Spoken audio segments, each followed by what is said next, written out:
નમસ્કાર વિદ્યાર્થી મિત્રો, આજના આપણા ભૌતિક વિજ્ઞાનના વિડિયો લેક્ચરની અંદર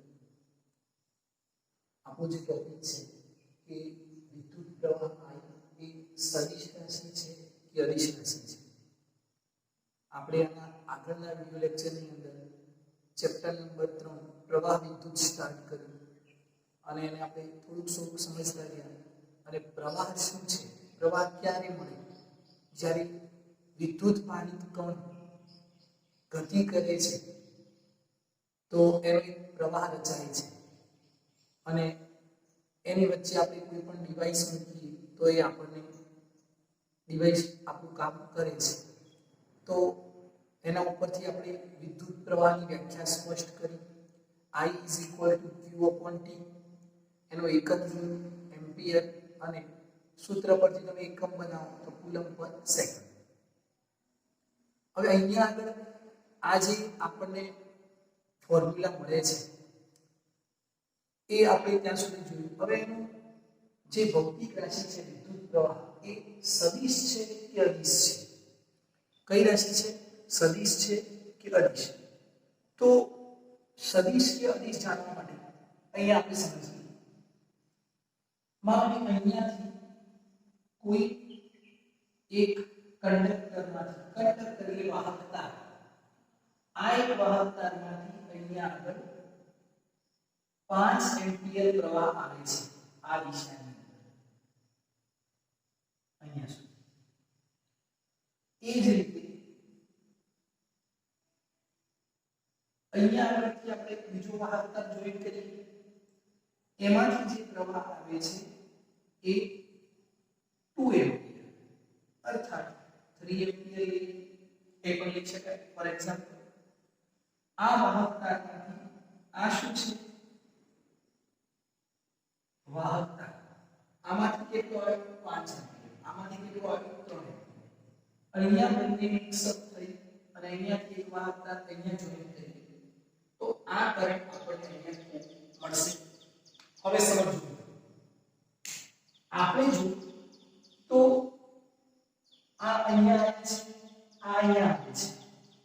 જો આપણે સદિશ માનીએ, વિદ્યુત પ્રવાહની સદિશ રાશિ લઈએ તો આ સદિશ આમ છે, આ સદિશ આમ છે. આપણે જાણીએ છીએ ધોરણ 11 ની અંદર તમે સદિશ વિશે ભણેલા છો કે બંને સદિશ જો સામસામે એકબીજાની વિરુદ્ધ દિશામાં હોય તો આ બંનેની જે સરવાળાની રીત છે એની અંદર આપણને બાદબાકી મળે છે. એટલે કે આ 5 અને આ 3 અહીંયા કેટલું મળશે? 2 એમ્પિયર. કેટલું મળશે મિત્રો? 2 એમ્પિયર. ક્યારે? જ્યારે આપણે સદિશની રીતે એમના સરવાળા કરીએ તો. પણ આપણે જ્યારે આને જોયું તો આ 5 એમ્પિયર, આ 3 એમ્પિયર. આપણે અહીંયા જોઈએ છે તો આપણને મળે છે 8 એમ્પિયર. આપણને કેટલો મળે મિત્રો? 8 એમ્પિયર. આપણે જોઈશું, ચેક કરી જોઈએ તો આપણને આટલું મળે છે. હવે 5 અને અહીંયા 3 અને 8 મળતો હોય તો આ સરવાળો કઈ રીતે થયો? અદિશની રીતે. અદિશની રીતે આમ હોય બધાનું એડિશન થઈ જાય છે. તો અહીંયા જો 8 મળતું હોય તો આ સરવાળો કઈ રીતે થયો? અદિશની રીતે. અદિશ સરવાળાની રીતે થયો. માત્ર આપણે અહીંયા નોંધ કરી શકીએ કે વિદ્યુત પ્રવાહ એ કઈ રાશિ છે? અદિશ રાશિ છે. કઈ રાશિ છે? અદિશ રાશિ છે. તો અહીંયા નોંધ કરીશું.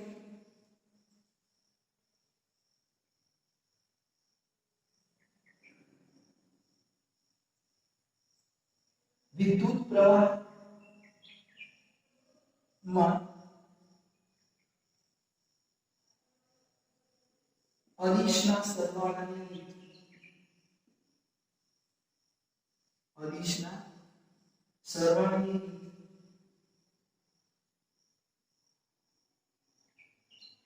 લાગુ પડે છે માટે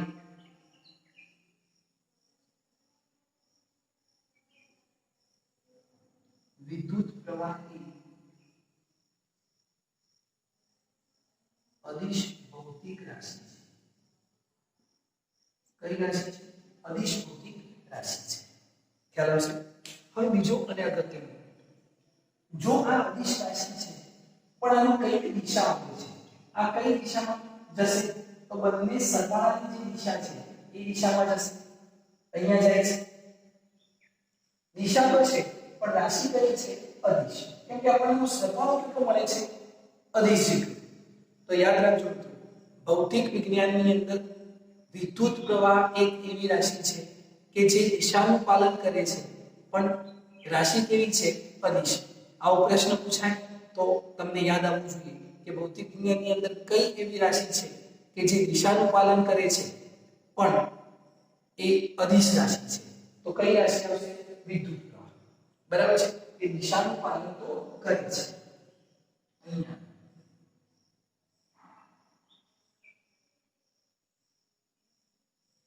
વિદ્યુત પ્રવાહ એ દિશાનું પાલન કરે છે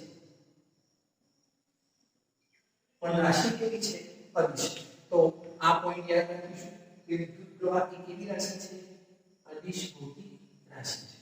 ઓકે, હવે એનાથી થોડા આગળ વધીએ આપણે.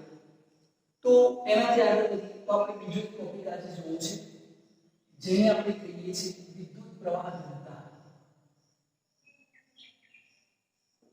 વિદ્યુત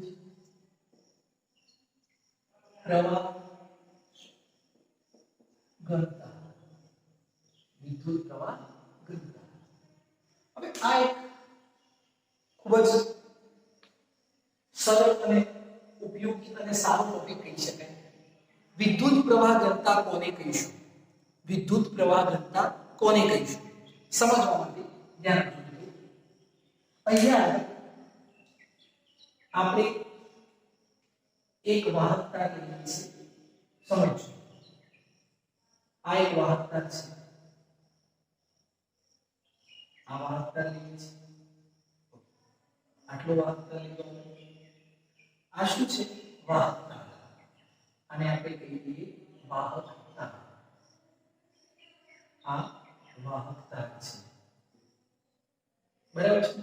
ઓકે, હવે એની અંદર વાહકતાની અંદર આ એનું ક્ષેત્રફળ છે, આ ક્ષેત્રફળ છે, આ ક્ષેત્રફળને આપણે કહીએ છીએ આડછેદ. શું કહીએ છીએ આડછેદ. આડછેદ એટલે આડો છે, બરાબર છે. ક્ષેત્રફળ અને એકમ આડછેદ બે શબ્દની અંદર શું ફરક છે ધ્યાન આપજો. આ આખું જ એનું ક્ષેત્રફળ છે પણ હું આ રીતે નોટ કરું તો આ એનું એકમ આડછેદ છે. કેવી રીતે? આ આખું એક પાઇપ છે પણ આટલો જે ક્રોસ સેક્શન એરિયા છે એને આપણે કહીએ છીએ આડછેદ. ખ્યાલ આવશે? ઓકે, હવે અહીંયાથી આ આડછેદ જે છે અહીંયાથી ઇલેક્ટ્રોન પસાર થાય છે, આ ઇલેક્ટ્રોન પસાર થાય છે આ ડાયરેક્શન, આ ડાયરેક્શનની અંદર આ ઇલેક્ટ્રોન સતત આમ પસાર થાય છે. ઇલેક્ટ્રોન એ શું છે વિદ્યુત ભારિત કણ છે અને વિદ્યુત ભારિત કણ જ્યારે પસાર થશે, વિદ્યુત ભારિત કણ પર જ્યારે અહીંયાથી પસાર થશે ત્યારે વિદ્યુત પ્રવાહ રચાય છે. કેમ કે આપણે જોયું કે વિદ્યુત ભારિત કણ ગતિ કરે, વિદ્યુત ભારિત કણનો જ્યારે પ્રવાહ વહે છે ત્યારે જ આપણને વિદ્યુત પ્રવાહ મળે છે. તો આ વિદ્યુત ભારિત કણ અહીંયાથી પસાર થાય છે. હવે અહીંયા આ જેટલો એરિયા છે એટલો જ એરિયા થશે. તો અહીંયા આગળ એકમ આડછેદ અહીંયા લઈ લઉં છું. ધ્યાન રાખજો મિત્રો, આ મેં એકમ આડછેદ લીધું, આ એકમ આડછેદ છે. ઓકે, હવે આ ઇલેક્ટ્રોન અહીંયાથી પસાર થાય છે, પ્રવાહ આમ પસાર થાય છે, આ રીતે આ વિદ્યુત પ્રવાહ પસાર થાય. વિદ્યુત પ્રવાહ એટલે વિદ્યુત ભારિત કણ પસાર થાય છે, બરાબર છે. અને આ શું છે આડછેદ. શું છે આડછેદ એટલે ક્ષેત્રફળ છે એકમ આડછેદ. ઓકે, હવે અત્યારે આ આડછેદની અંદરથી કેટલા વિદ્યુત ભારિત કણો પસાર થાય છે? વિદ્યુત ભારિત કણ એટલે વિદ્યુત પ્રવાહ. કેટલો વિદ્યુત પ્રવાહ પસાર થાય છે? આ બધો જ વિદ્યુત પ્રવાહ એની અંદરથી પસાર થઈ જાય છે, બધો જ વિદ્યુત પ્રવાહ આની અંદરથી પસાર થાય છે. તો પ્રવાહની દિશા કઈ? પ્રવાહની દિશા કઈ? આ પ્રવાહની દિશા છે, બરાબર છે. અને આ ક્ષેત્રફળ છે, આ શું છે ક્ષેત્રફળ. આ રીતે પ્રવાહ પસાર થાય છે. ઓકે, ક્ષેત્રફળ એ સદિશ ભૌતિક રાશિ છે. કેવી રાશિ છે? સદિશ ભૌતિક રાશિ છે.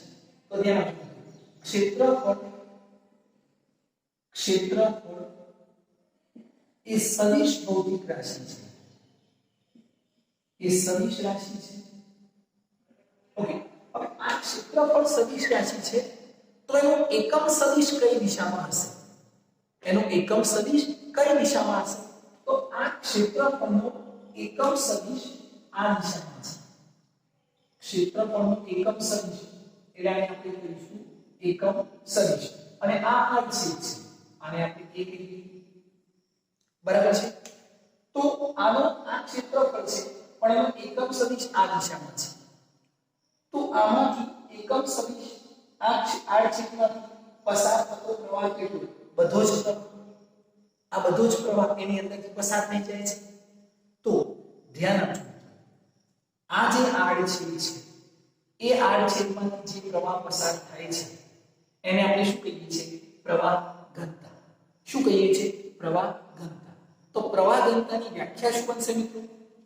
એકમ આડછેદમાંથી પસાર થતા વિદ્યુત પ્રવાહના જથ્થાને શું કહે છે? પ્રવાહ ઘનતા કહે છે. નોટ કરીએ આપણે અહીંયા વ્યાખ્યા નોટ કરીએ છીએ કે એકમ આડછેદમાંથી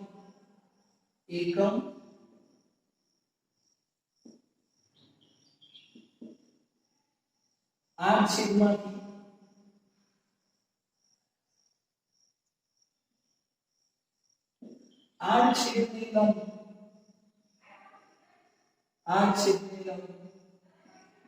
પસાર થતા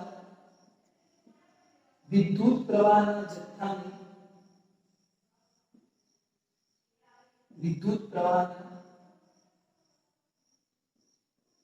જથ્થાને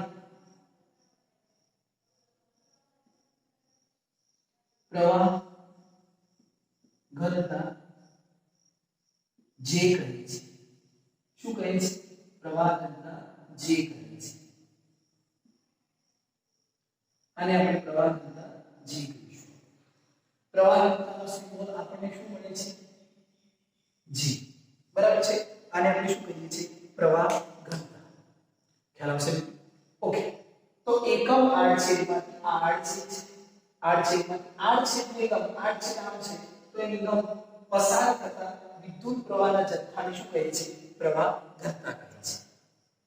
સમજાશે મિત્રો? તો આનું સૂત્ર શું બનશે? J is equal to I upon A. J is equal to શું થશે? I upon A.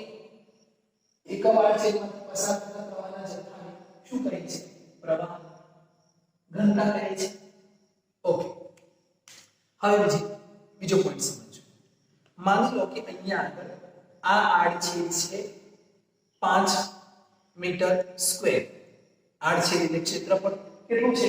5 metre square. અને એમાંથી પસાર થતો પ્રવાહ છે 3. કેટલો પસાર થયો પ્રવાહ? 3. તો પ્રવાહ ઘનતા કેટલી? 15.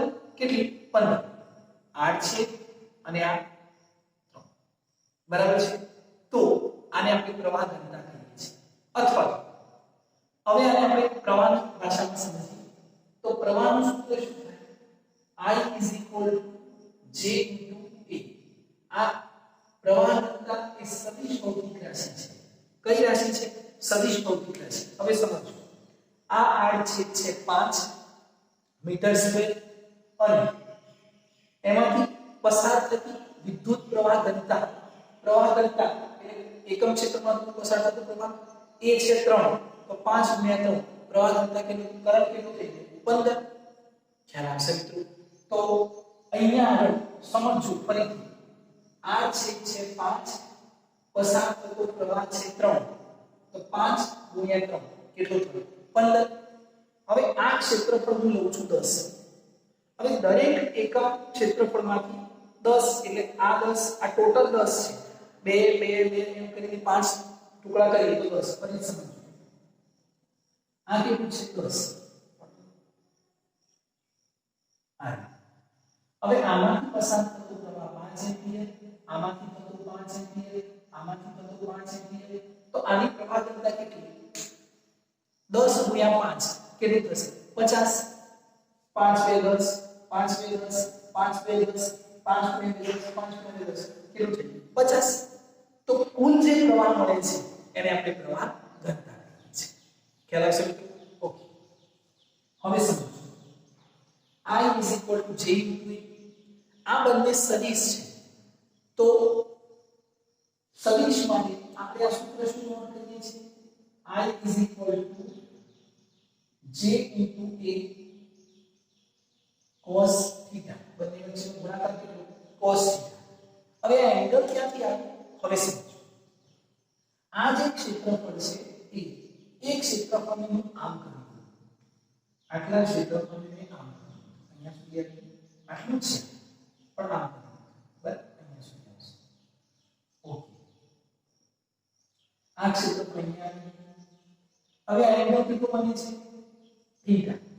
જો આ ક્ષેત્રફળ આમ હતું તો એનું ક્ષેત્રફળનો એકમ સદિશ આમ હતો. હવે આ ક્ષેત્રફળને આમ કરી દીધું તો એકમ સદિશ ક્યાં આવી જાય? નીચે. તો અત્યારે આપણે એકમ સદિશ એને લંબ હોય એટલે અહીંયા આ એકમ સદિશ t છે, બરાબર છે? હવે જો અહીંયા આપણે સમજીએ તો આ એકમ સદિશ હવે આમાંથી પસાર થતો વિદ્યુત પ્રવાહ કેટલો? તો આમાંથી હવે અહીંયાથી આ જે પ્રવાહ પસાર થાય છે એ પસાર થઈ શકશે, પણ એના ઉપરનો પ્રવાહ જે છે એ તો અહીંયાથી સીધું નીકળી જશે. તો પ્રવાહ ઘનતા કોને કહીશું? આટલો જે પ્રવાહ ક્ષેત્રફળમાંથી પસાર થાય છે એટલા જ ભાગને આપણે શું કહીએ છીએ? પ્રવાહ ઘનતા કહીએ છીએ. તો આના ઉપરથી સૂત્ર બનાવીશું. આ સદિશ a આ a છે, તો અહીંયા આગળ cos θ બરાબર શું થાય? પાસેની બાજુ ભાગ્યા શું થાય? કર્ણ, બરાબર છે? તો આના ઉપરથી આપણે I = J × A cos θ સૂત્ર મેળવીએ છીએ.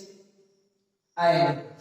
હવે બીજું, જો અહીંયા જો cos θ માં θ = 0 ડિગ્રી હોય તો cos 0 ની કિંમત કેટલી થાય?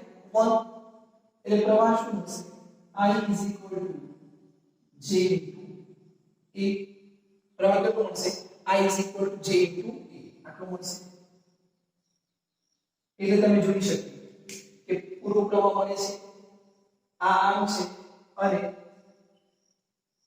ક્ષેત્રફળ સદિશ આમ છે અને પ્રવાહ પણ આમ પસાર થાય છે. બંને વચ્ચેનો એંગલ કેટલો? 0 ડિગ્રી.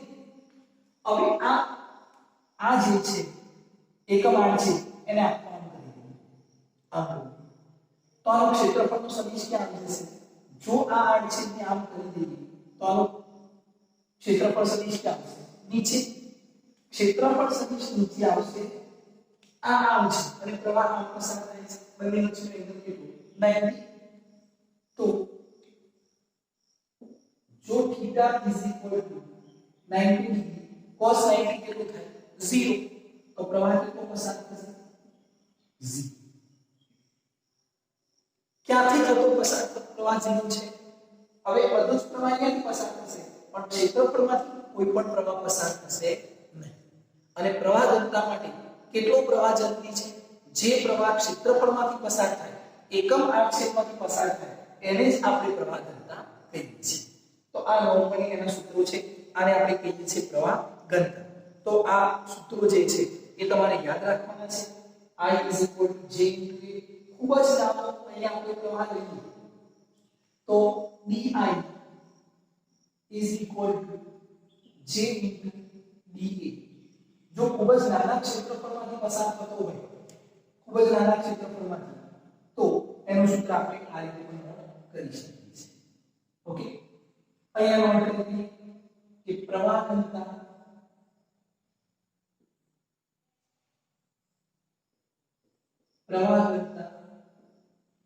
એ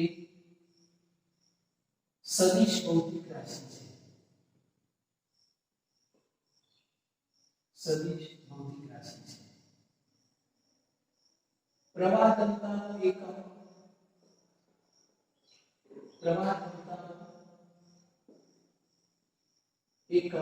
શું થશે? પ્રવાહ ઘનતાનો એકમ I/T. I નું એકમ શું? એમ્પિયર. ક્ષેત્રફળનો એકમ શું? Meter square. તો પ્રવાહ ઘનતાનો એકમ શું થશે? એમ્પિયર પર મીટર સ્ક્વેર. એમ્પિયર ની જગ્યાએ તમે કુલમ પર સેકન્ડ લખો તો પણ એનો એકમ બદલાઈ જશે. તો આનો એકમ બીજો આપણે આ નોટ કરી શકીએ. જો પ્રવાહનો એકમ આપણે coulomb I is equal to Q upon T coulomb પર સેકન્ડ લઈએ તો એકમ શું થશે? કુલમ પર સેકન્ડ મીટર સ્ક્વેર. એટલે coulomb second into meter square આપણે એનો એકમ થશે. તો પ્રવાહ ઘનતા વિશે ખ્યાલ આવશે. ખૂબ જ અગત્યની ભૌતિક રાશિ છે. આગળ જતા આપણે એના સંબંધ જોતા જઈશું. તો પ્રવાહ ઘનતા એટલે એકમ આડછેદમાંથી આડછેદની લંબ, આ આડછેદની લંબ જે પસાર થતો વિદ્યુત પ્રવાહના જથ્થાને આપણે શું કહીએ છીએ? પ્રવાહ ઘનતા જે કહીએ છીએ. ખ્યાલ આવશે મિત્રો? તો આ જે ટોપિક છે કે વિદ્યુત પ્રવાહ એ અદિશ રાશિ છે કે સદિશ અદિશ રાશિ છે. વિદ્યુત પ્રવાહ ઘનતા આ વાહકતા છે જે equal to I upon A. આ અદિશ છે પણ આ બંને કેવા છે? સદિશ. બરાબર છે? તો બે સદિશ વચ્ચેના ગુણાકારને આપણે કેવા સ્વરૂપે દર્શાવીએ છીએ? ડોટ સ્વરૂપ. તો j * a બરાબર છે એને આપણે કહીએ છીએ cos θ. બરાબર છે? તો આ તમારે યાદ રાખવાનું છે. આડ છે અને એકમ આડ છે એ ખાસ સમજો. બુકની અંદર વાંચો તો આના વિશે તમને એક બે શબ્દો વધુ જાણવા મળશે અને આ ટોપિકને તમે સારી